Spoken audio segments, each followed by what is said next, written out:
Assalamualaikum warahmatullahi wabarakatuh. Perkenalkan, saya Ortaya Mesa dari kelas TI 22B1 dengan NIM 3122 Prodi Teknik Informatika, Universitas Pelita Bangsa. Hari ini saya akan mereview kembali tentang materi-materi dari semester ini.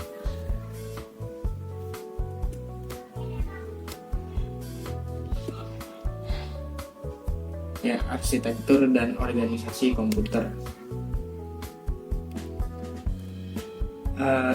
Dalam bidang teknik komputer, arsitektur komputer adalah konsep perencanaan dan struktur pengoperasian dasar dari suatu sistem komputer. Arsitektur komputer ini merupakan rencana blueprint dan deskripsi fungsional dari kebutuhan bagian perangkat keras yang dirancang terkait dengan kecepatan proses dan sistem interkoneksinya. Sedangkan organisasi komputer adalah perwujudan dari arsitektur komputer secara fisik. Nah, komponen dasar sistem komputer itu ada prosesor, ada memori, ada input output.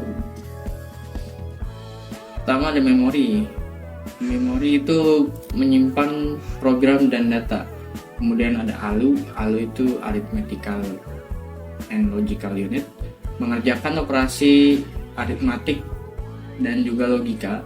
Kemudian ada control unit yang mengkoordinasikan operasi ALU, memori dan input output sesuai dengan yang diinginkan oleh program. Kemudian input itu memasukkan program dan data dari luar komputer, sedangkan output mengeluarkan hasil komputasi komputer. Selanjutnya ada CPU. Komponen CPU itu ada unit kontrol. Unit kontrol yang mengatur jalannya program. Komponen ini tentu ada di semua CPU. CPU bertugas mengontrol komputer sehingga sinkronisasi yang terjadi antara komponen bekerja dalam menjalankan fungsi operasi. Termasuk tanggung jawab unit kontrol ialah mengambil perintah, instruksi dari memori utama dan menentukan jenis instruksi. Kemudian ada register. Register adalah perangkat penyimpanan kecil yang memiliki akses ke kecepatan yang cukup tinggi, yang digunakan untuk menyimpan data dan atau instruksi yang sedang diproses. Memori ini bersifat sementara, biasanya digunakan untuk menyimpan data saat diolah atau data untuk diproses lebih lanjut. Kemudian ada ALU yang sudah dijelaskan tadi atau disebutkan, yaitu arithmetical and logical unit. Unit ALU berfungsi untuk melakukan operasi aritmatika dan operasi logika berdasarkan instruksi yang ditentukan.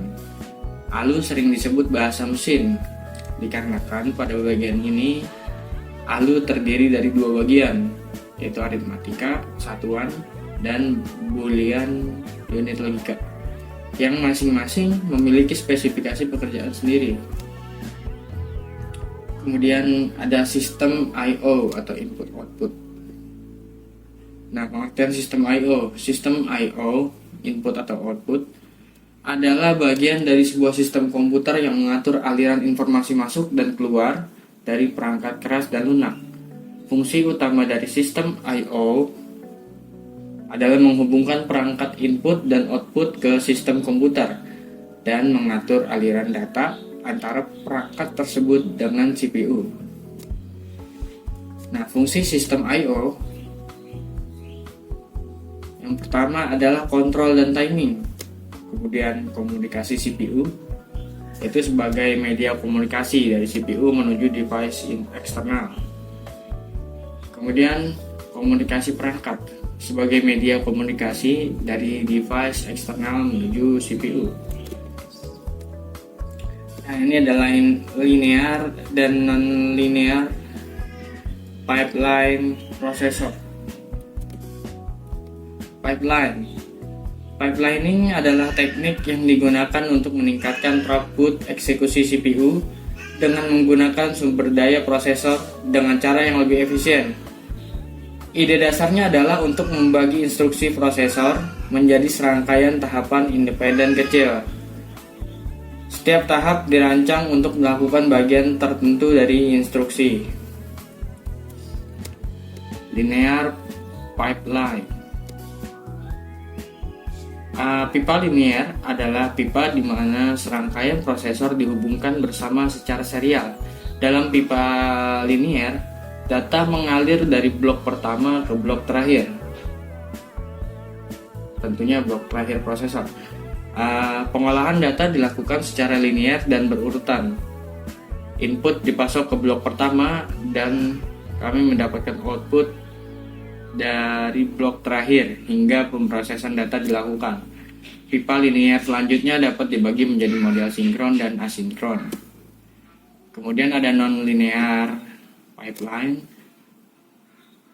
Modul-modul I/O adalah komponen dalam sistem otomasi atau sistem kontrol yang berfungsi sebagai antarmuka antara sistem kontrol dengan perangkat input dan output seperti sensor, switch, aktuator, dan display. Modul-modul input digunakan untuk menerima sinyal atau data dari sensor dan switch, sementara modul-modul output digunakan untuk mengendalikan atau menggerakkan aktuator dan display. Kemudian ada perangkat eksternal.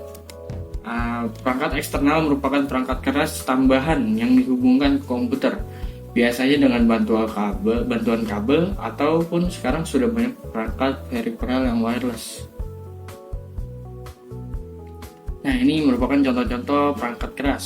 Pertama ada mouse, ada keyboard, kemudian speaker, ada monitor, ada disk drive, ada printer, kemudian joystick, scanner, webcam, pendrive. Pendrive ini sejenis flash disk mungkin. Baik, cukup sekian dari saya atas materi-materi di semester ini. Kurang lebihnya wassalamualaikum warahmatullahi wabarakatuh.